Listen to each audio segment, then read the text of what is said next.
जय हिंद। हाजिर हूं मैं आपके सामने अपनी किताब let's board the love train का हिंदी ट्रांसलेशन मोहब्बत की रेलगाड़ी का एपिसोड नंबर 46 लेकर।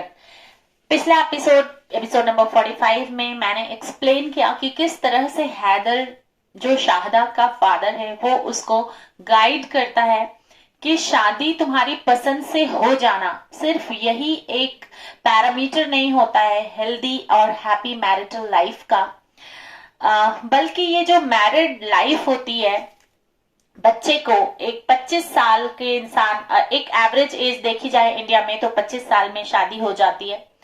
तो 25 साल से लेके जो 50 साल का सफर होता है तुम्हारे लाइफ पार्टनर के साथ, उस सफर में जो अप्स एंड डाउन्स आते हैं, जैसे कि मैरिटल लाइफ से पहले जो हमारी बैचलर लाइफ होती है उसमें भी बहुत सारे अप्स एंड डाउन्स आते हैं और उन अप्स एंड डाउन्स में पेरेंट्स गाइड करते रहते हैं, मॉरल सपोर्ट देते रहते हैं और बहुत सारा उनको पॉजिटिविटी अपनी फैमिली की तरफ से मिलती रहती है, जिससे वो उन चैलेंजेस को बहुत आसानी से पार करके अपना प्रोफेशनल जर्नी जो है वो शुरू करने के फेज में अपनी लाइफ में आ जाते हैं। और एजुकेशनल जर्नी को कंप्लीट करने के बाद जब वो अपने प्रोफेशन में जाते हैं तब उस एज में उनकी शादी होती है। तो यहाँ पे उनको डुअल लाइफ चैलेंजेस फेस करना पड़ता है। एक होता है प्रोफेशनल लाइफ चैलेंजेस और दूसरा फैमिली लाइफ चैलेंजेस। और इन दोनों चैलेंजेस के बारे में इस तरह की कोई फॉर्मल ट्रेनिंग नहीं होती, ना तो स्कूल का एजुकेशनल सिस्टम ना तो कॉलेज यूनिवर्सिटी का एजुकेशनल सिस्टम इस तरह की लाइफ स्किल बेस्ड टीचिंग अभी करा रहा है। वैसे तो इंडिया में न्यू एजुकेशन पॉलिसी 2020 जो लॉन्च हुई है उसमें कंपलसरी ये इस बात का ध्यान रखा गया है कि लाइफ स्किल बेस्ड लेसन बच्चों को पढ़ाने हैं और बच्चों को उनके पसंद के सब्जेक्ट चूज करने की पावर उनके हाथ में दी जा रही है। इसको इम्प्लीमेंट होते होते in the course of time अभी टाइम लगेगा 10 साल 15 साल, तब जाकर के ये सारी चीजें जो मैं आपको अपने एपिसोड के जरिए एक्सप्लेन कर रही हूँ वो थोड़ा सतह पे आपको दिखेगी, सरफेस पे। हम कहते हैं ना जब कोई चीज बहुत ज्यादा मात्रा में मेजॉरिटी में होती है किसी सोसाइटी में तो आसानी से दिख जाती है। अभी भी बहुत सारे इंस्टीट्यूट्स कर रहे हैं life skill based lesson plans prepare और उसको बच्चों को पढ़ा रहे हैं, लेकिन उन लेसन प्लान्स का बच्चों के प्रैक्टिकल लाइफ में यूज हो रहा है कि नहीं, इस चीज की बहुत कम जगह पे इसका आपको सैंपल और एग्जाम्पल देखने को मिलेगा, क्योंकि चीजें हो रही हैं लेकिन कम लेवल पे हो रही हैं, इसलिए आपको मेजॉरिटी में दिख नहीं रही हैं। लेकिन आने वाले कुछ सालों में ये मेजॉरिटी में दिखना शुरू हो जाएंगी और इसी चीज को, इन लाइफ स्किल्स को बेस बना के इस किताब में मेंशन किया गया है कि किस तरह से हैदर अपनी बेटी को, शाहदा को आने वाले वक्त के लिए प्रिपेयर करने के लिए बहुत ज्यादा परेशान हो रहा है।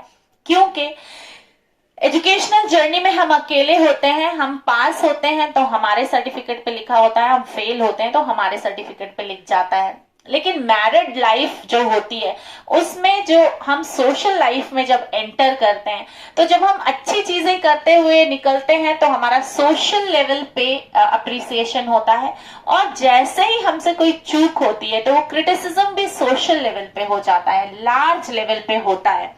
तो इन सारी चीजों को हैदर 5th जनरेशन पेरेंट होने के नाते अपनी पिछली जनरेशन की लर्निंग को कैरी ऑन करते हुए इस बात को समझ रहा होता है कि किस तरह से शादा को ट्रेन करना है। हालांकि हम सब जानते हैं बीइंग प्रोफेशनल की ट्रेनिंग होने के बाद भी जब हम इसको एग्जीक्यूट करने पहुंचते हैं प्रैक्टिकल लाइफ में तो बहुत जगह आरएनडी हो जाता है और बहुत जगह वो ट्रेनिंग काम भी नहीं आती है। लेकिन फिर भी हम ट्रेंड होते हैं तो हमें कॉन्फिडेंस होता है कि हाँ इस ट्रेनिंग का कहीं ना कहीं यूज जरूर है, तभी हमें सिखाया गया है और हमें प्रैक्टिकल इसके कराए गए हैं। तो उस तरह से अगर हम बच्चों को गाइड करें किस तरह से अपनी प्रोफेशनल और मैरिड लाइफ दोनों को बैलेंस करके अपने 25 साल से 50 साल के सफर में चलना है तो कहीं ना कहीं ये बहुत ज्यादा हेल्पफुल होने वाली है। और इसीलिए हैदर बात करता है शाहदा से और उसको समझाता है कि इस तरह से जब तुम प्रोफेशनल टारगेट्स अचीव करते करते अपने घर को भी मैनेज करना सीखोगी, तब जाकर के तुम्हें actual happiness from with in feel होगा। और हैप्पीनेस बाहर की चीजों में नहीं ढूंढा जा सकता। आज शॉपिंग कर लिया, कल बाहर खाना खाने चले गए, परसों डेस्टिनेशन कहीं पे घूम करके आ गए, लेकिन जो अंदर की खुशी होती है उसको ढूंढना मेन पर्पस बच्चों को सिखाया जाएगा लाइफ स्किल्स के जरिए। और जब हम अंदर से खुश रहते हैं तो उस खुशी की बात ही अलग होती है, फिर बाहर की दुनिया में खुशी ढूंढना नहीं पड़ता। और ये स्किल बच्चों को ग्रेजुअली और लाइफ स्किल क्लासेस के जरिए सिखाने की एक मुहिम छिड़ गई है नेशनल लेवल पे। तो उसी चीज का यहाँ पे मैंने अपनी किताब में जिक्र किया है। और इस तरह से हैदर उसको समझाता है कि जब तुम खुद एम्पावर होगी इन लाइफ स्किल्स से, तब अपने शौहर की, अपने हस्बैंड की बेटर हाफ के रोल में उसको कदम कदम पे एम्पावर होते हुए देखने में खुश होगी।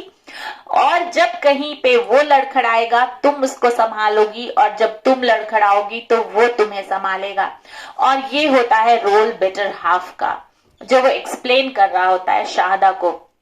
वो कहता है कि हम चाहते हैं कि तुम एक ऐसे इंसान बनो जो बहुत लविंग, केयरिंग और पेशेंट हो, जिसका सब्र करने का मादा हाई हो, जो बहुत ईमानदार हो अपने शौहर के साथ, अपने वुड बी के साथ। और इस तरह से इन सारी स्किल्स को अपनी पर्सनालिटी में ग्रो करने के बाद, इन्फ्यूज करने के बाद, तुम अपने जमाने के कुछ चुनिंदा अच्छे कपल्स के लिस्ट में तुम्हारा नाम आएगा।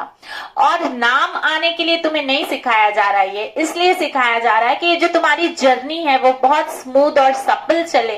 हार्डशिप्स तो सबकी लाइफ में आती हैं, लेकिन उस हार्डशिप का एक्सेप्टेंस बहुत करेज के साथ, और फिर उस हार्डशिप के टाइम ड्यूरेशन को फेड और लविंग, केयरिंग, पेशेंट होकर पार करना, ये बहुत बड़ी स्किल है जो तुम्हें आनी बहुत ज्यादा जरूरी है।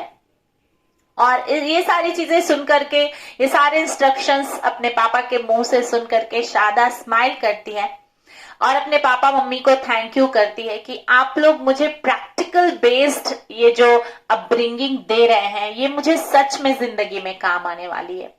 क्योंकि अगर हम बच्चों को कुछ फैंटेसी वाली अपब्रिंगिंग दे दें कि बेटा शादी होगी तो तुम महारानी बन जाओगी घर की, वहां जाके बैठोगी, एक आदमी होगा जो तुम्हें झूला झुलाता रहेगा, और फिर दिन भर तुम अच्छी अच्छी ड्रेसेस पहन के सिर्फ घूमती रहोगी, तो ये जो कहानियां हैं जो हम फेरी टेल्स में देखते हैं, ये सब इमेजिनरी कहानियां हैं। बच्चों को इमेजिनरी वर्ल्ड से बाहर निकाल के प्रैक्टिकल स्किल्स के लिए तैयार करना पेरेंट्स का काम है। और ये सिर्फ लड़की के पेरेंट का नहीं, लड़के के पेरेंट का भी काम है। क्यों?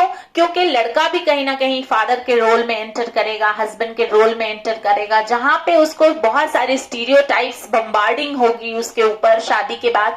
तो वो किस तरह से उन स्टीरियोटाइप्स को तोड़ते हुए अपने लाइफ पार्टनर में यकीन का जज्बा कायम रखेगा, ये चीज लड़कों को भी सिखाने की जरूरत है। और ये लाइफ स्किल क्लासेस जो है सिर्फ लड़कियों को ही ये सारी चीजें नहीं सिखाता, बल्कि लड़कों को भी सिखाता है, क्योंकि ये दोनों एक दूसरे के बेटर हाफ होते हैं और दोनों को इन स्किल्स डेवलपमेंट की जरूरत होती है। अगर एक लड़की अपने अंदर 100% ये स्किल्स डेवलप करने के बाद शादी में एंटर करे और सामने वाले में देखे कि उसके अंदर तो इस स्किल्स का इंट्रोडक्शन भी नहीं हुआ है उसकी पर्सनालिटी में, तो फिर उसको बहुत चैलेंजेस फेस करने पड़ जा सकते हैं। क्योंकि ये एक टीम वर्क होता है। जिस तरह से ऑफिस में आप देखिएगा 8 लोगों की टीम में अगर 2 लोग काम कर रहे हैं और 6 लोग टाइम पास कर रहे हैं, तो कहीं ना कहीं ऑफिस का जो रिजल्ट है वो अफेक्ट हो जाता है। बिल्कुल वैसे ही फैमिली लाइफ में भी होता है। तो कुछ चीजें कंपलसरी होती हैं जो हस्बैंड और वाइफ, वुड बी हस्बैंड और वाइफ दोनों को सीखनी है। और लाइफ स्किल क्लासेस इन सारी चीजों पे बहुत ज्यादा जोर दे रहा है आजकल। वो ये उसको समझाता है, शादा को हैदर समझा रहा होता है कि आज ये जो ट्रेनिंग है ये बहुत इंपॉर्टेंट ट्रेनिंग है। नए जनरेशन की नीड, डिमांड और चैलेंजेस के हिसाब से फैमिली लाइफ किस तरह से चलेगी, और ये एक कंटिन्यूअस प्रोसेस है। जैसा कि हमने देखा कि हमारे दादा दादी के लाइफ की चैलेंजेस हमारे माँ बाप की लाइफ की चैलेंजेस से बिल्कुल अलग थे। टाइम अलग था, सोशल वैल्यूज अलग थे, माँ बाप के टाइम वो अलग हुए और हमारे मैरिड लाइफ में वो और अलग थे। तो इस तरह से ये कंटिन्यूअस एक प्रोसेस है जो बच्चों को कंटिन्यूअसली सीखने की जरूरत पड़ेगी पीढ़ी दर पीढ़ी, क्योंकि आज जो जिस कंडीशन में मैं हूं, कल जब मैं ग्रैंडमा बनूंगी तो मेरे चैलेंजेस जो लाइफ के होंगे वो मेरे ग्रैंड डॉटर को उस लेवल पर हेल्प नहीं कर रहे होंगे। हाँ, कुछ चीजें होती हैं जो बेसिक मॉरल वैल्यूज की होती हैं, वो हर एज में हेल्प करती हैं, वो कहते हैं यूनिवर्सल होती हैं। जैसे अपने पर्सनालिटी ट्रेट्स को बनाए रखना, खुद को एक स्ट्रॉन्ग इंडिविजुअल के जैसे ग्रो करना, लाइफ के चैलेंजेस एक्सेप्ट करने की ताकत होना, उन चैलेंजेस को पार करके खुशी खुशी बाहर निकलना अचीवमेंट के साथ, ये सारी चीजें हर जनरेशन में रहेंगी। लेकिन बहुत सारी चीजें डायनामिक होंगी, बहुत सारी चीजें स्टैटिक होंगी। वो सारी चीजें लाइफ स्किल के जरिए बच्चों को सिखाया जाएगा।